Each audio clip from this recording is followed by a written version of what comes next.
Welcome to Sinister Heroes. I'm your host, Danny Iniquitous. Thank you for tuning in. If you're new to the channel, this is a channel about Dungeons and Dragons where we try and take a darker tone with everything we do here. So if you like edgier kind of content, definitely hit that like and subscribe button. Check us out on Patreon if you're interested in becoming a Patreon supporter. And a huge thank you to our Patreon supporters. We love you guys. Thank you so much for supporting the channel.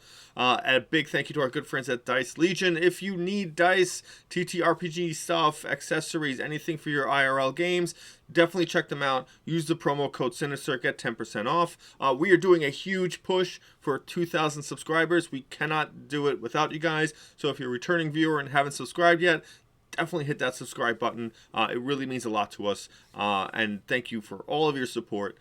That being said, we're going to jump into this week's video, the Divine Soul Sorcerer. The Divine Soul Sorcerer comes to us from Xanathar's Guide to Everything. This is a very powerful sorcerer subclass. It's just saying it right off the bat. That said, understand what it means to be a Divine Soul Sorcerer.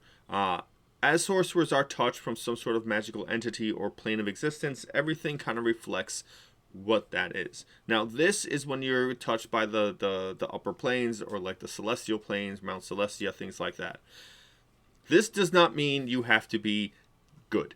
I say this all the time. I hate playing supporting characters. I don't like casting support spells. It's really not my thing. I just don't enjoy it. I'd rather be doing something, even if I'm not doing it well.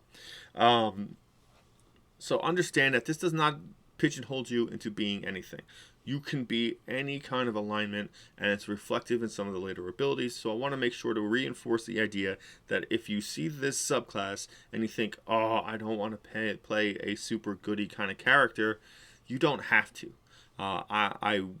In my mind, if I was playing a Divine Soul Sorcerer, I would derive my abilities probably closer aligned from some of the other gods, or like a war god, or someone from the upper planes who is just in charge of that domain, and use that for my lineage of where my divinity comes from. Say, you know, my parents were clerics, whatever, and you were blessed by that deity.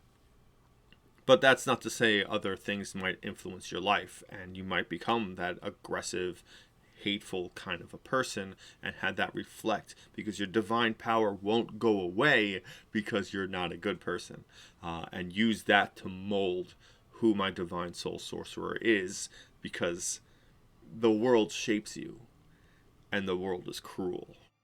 Divine Magic. Your link to the divine allows you to learn spells normally associated with the cleric class.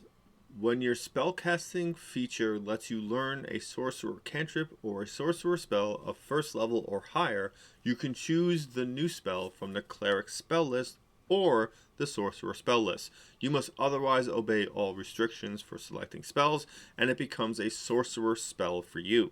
In addition, choose an affinity for the source of your divine power: good, evil, law, chaos, or neutrality.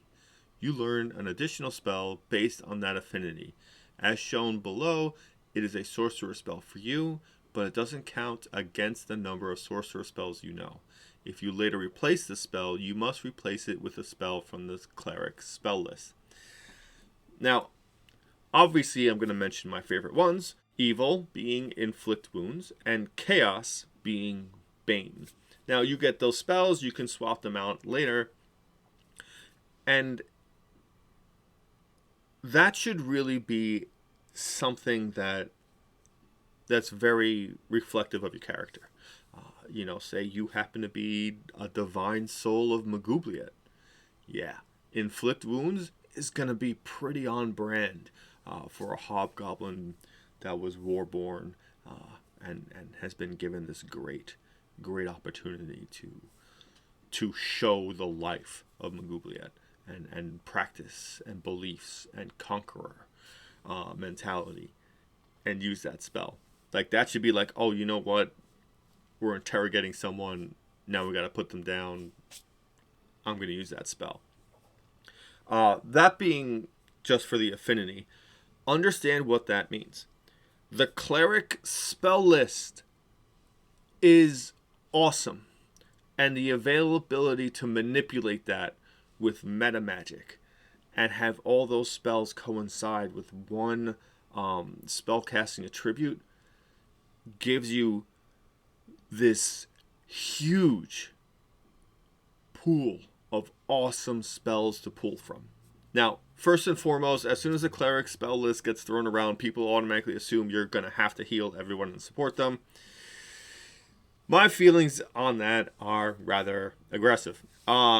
Again, I don't like playing support characters. It's just not for me. If you play support characters, I cannot express how much I love and appreciate you, how supportive I am of how you do your play style. It's just not for me. It's just not something I ever really enjoy doing. But I fully appreciate the position.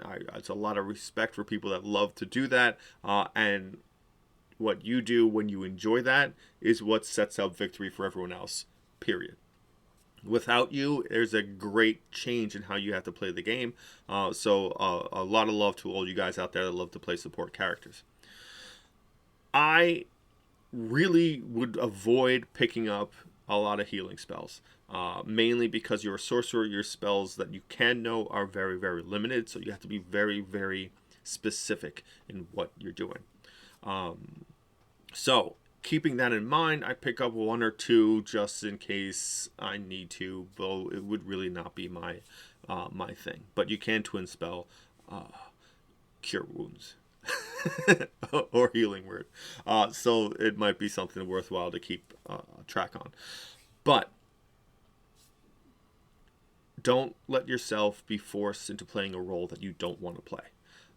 You can still play this and still be a sorcerer first with cool cleric flavorings as an addition to it. Don't just be a cleric that happens to be a face, because you are a sorcerer first, and that's really important. Favored by the gods. Starting at first level, divine power guards your destiny. If you fail a saving throw or miss with an attack roll, you can roll a 2d4 and add it to the total, possibly changing the outcome. Once you use this feature, you can't use it again until you finish a short or long rest. First and foremost, I think if this subclass was reprinted today, this would have been a number of times equal to your proficiency bonus kind of a skill. It just feels that way to me. 2d4 is always better than 1d8, and the reason why I say that is because you have a higher chance of rolling a 3 or a 4 than you do rolling a 7 or an 8. Even if you do roll it twice, you will always end up, your lowest possible roll will be a 2, and your highest possible roll will still be an 8, but it gives you a better chance of surviving some of those lower rolls and getting a bigger bonus. That being said, this is just a great way to avoid taking some serious hit when you're holding concentration on a spell and something hits you with a rock. Yeah, that saving throw is going to be really important at that point. Attack rolls really not my preferred mentality for using this ability, because I'm cool with just missing. It happens from time to time. But a saving throw can save your life. This works for traps. It doesn't have to specifically be a spell. It doesn't have to be an attack. It can be a check, or whatever it is, or something that you're just walking around and a pit opens up underneath you. That's a great reason to use this, because sometimes your athletics or your acrobatics really won't be on point in order to be able to survive some of those things. Empowered healing. Starting at 6th level, the divine energy coursing through you can empower healing spells. Whenever you or an ally within 5 feet of you rolls dice to determine the number of hit points a spell restores, you can spend 1 sorcery point to re-roll any number of those dice, provided you aren't incapacitated. You can use this feature only once per turn. This seems like a reason to pick up a lot of healing spells. But here's where people get lost in it. It says whenever you or an ally within 5 feet of you rolls dice to determine the number of hit points a spell restores. I would much rather spend that sorcery point on my ally healing someone else than to spend that sorcery point on me casting a healing spell. And the reason why I say that is I hate healing. I'd much rather drain life from my enemy than I would much rather cast a healing spell. Just me, again, that's a personal thing. Now, this helps because you can use it at least once per turn. So whenever healing is going out, you can up that. There's no limit to how many dice can be re-rolled, so you can pick up all the ones if someone just straight snake eyes to everything. And it's only usable once per turn anyway. Sometimes you don't need that healing. Again, you're probably pretty ranged. You don't have medium or heavy armor unless you somehow manage to grab it from something else. And you have a D6 hit die. So if you're up front, you've made a grave error. That means that you should be in a situation where you should be close to a healer in some way, shape, or form. The range of it is tight. That 5 feet distance is not a lot. But if you know your players very well, and at 6th level, you should be able to know that. You might be smart enough to be standing close to a healer or close to someone else who's also going to be ranged that's going to be able to drop those kinds of spells. A bard, another cleric, a druid. Those are logical reasons to be kind of close to someone and let them do the healing. I encourage you to use this because this is a very low cost for you and a very great way to make a tank go the distance to help someone else, as opposed to just get normally healed for just a little bit just to keep going. Maybe get a better position so that way they can survive what's happening next. But healing as it's designed in 5e is reactionary. It's more often used to pick somebody up than it is to keep somebody going. So really figure that out. Positioning is important, but again, much rather spend it on my ally healing someone than for me to spend it on myself healing somebody, because I just don't want to heal. Angelic form. Starting at 14th level, you can use a bonus action to manifest a pair of spectral wings from your back. While the wings are present, you have flying speed of 30 feet. The wings last until you are incapacitated, you die, or you dismiss them as a bonus action. The affinity you choose for your divine magic feature determines the appearance of the spectral wings. Eagle wings for good or law, bat wings for evil or chaos, and dragonfly wings for neutrality. I think dragonfly wings is a kind of weird take, but I guess Fae can be kind of either or whatever they want, but I'd figure they'd be more chaos anyway. I think neutrality is more evil of a concept than any of the other alignments, and in real life I feel like neutrality can do a lot more damage than most people give it credit for. That being said, and unrelated, the important thing to note is you do not have hover. So anything that knocks you prone is going to make you plummet to the ground and you will take fall damage. Just a fact. It's out there. It's part of this. Being able to fly changes how you have to do and how you have to use your spells and augments your abilities.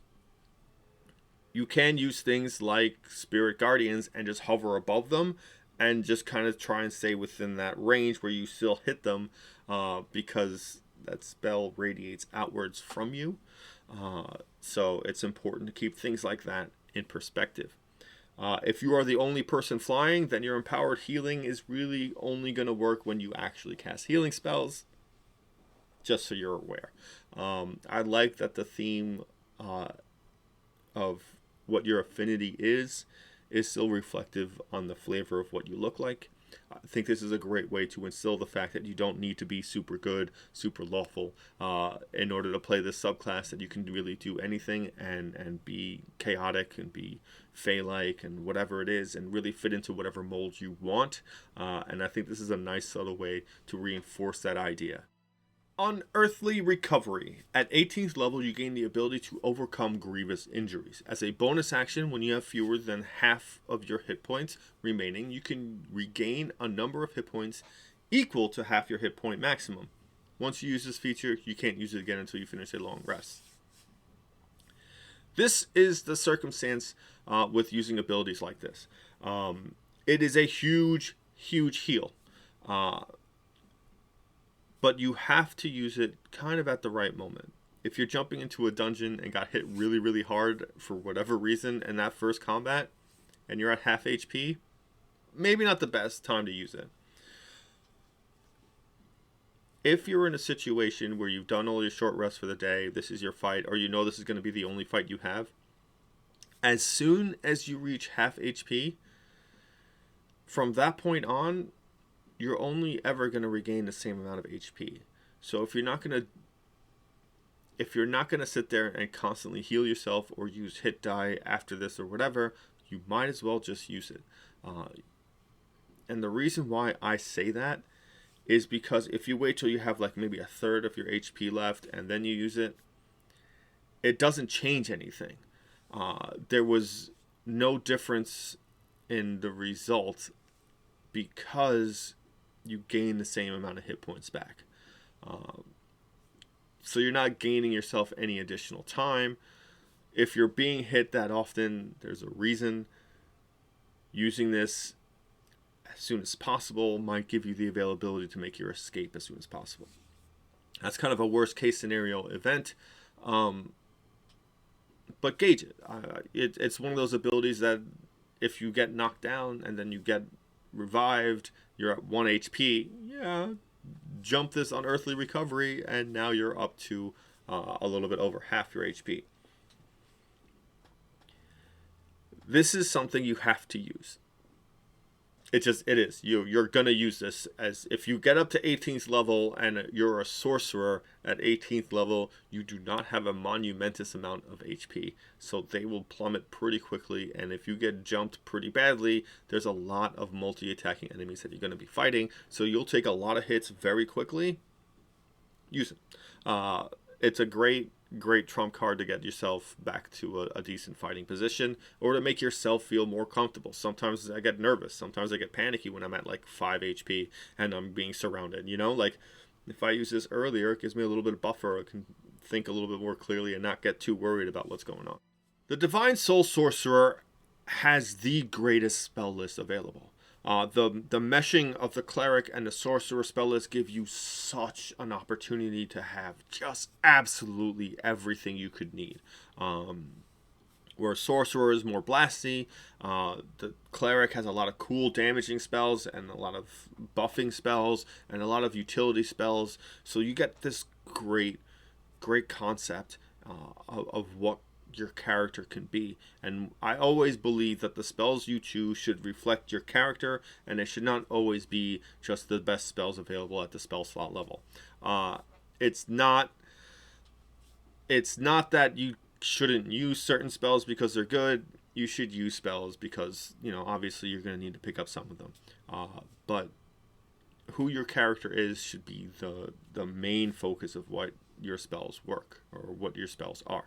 And I say that because if you're an aggressive person and you have the opportunity to pick up Fireball, it makes sense. If the way you learn magic is by just kind of best exemplified by throwing a net into the ocean and just getting whatever comes out, it makes the most sense that the things that you would pull back would be things that kind of gravitate towards you, or reflect the kind of person you are, because it's a metaphysical thing that you're doing. That kind of feels wholesome. It makes the character feel unique. It alleviates you from being always using the same spells every time, because all the spellcasters look the same when they all grab the same first level spells, the same second level spells, the same third level spells, the same fourth level spells. Like, it's great when someone has silvery barbs, but like if everybody has silvery barbs, you get really used to it, and it feels not like a skill or ability that your player has, but just a mandatory thing that you have to do. And when things become mundane and mandatory, they become like chores, and they're not as much fun. That's just a personal rant about me, and trying to dive in some of these spells that I never used that are cool concepts that kind of reflect the character. And the Divine Soul Sorcerer gives you such a wide berth to pick from that, and really divide who you are and what you want to be and where you fit in and how your backstory connects to it. And it's this great tangled web of who your character is. So I really encourage that. Really look at that stuff and definitely take the time to read through it, because that's where your power is in this subclass. That and yeah, maybe pick up 1 or 2 healing spells, maybe, or stand next to your healer a lot and make sure that you can help out with your other ability, because there's nothing worse than seeing abilities go to waste.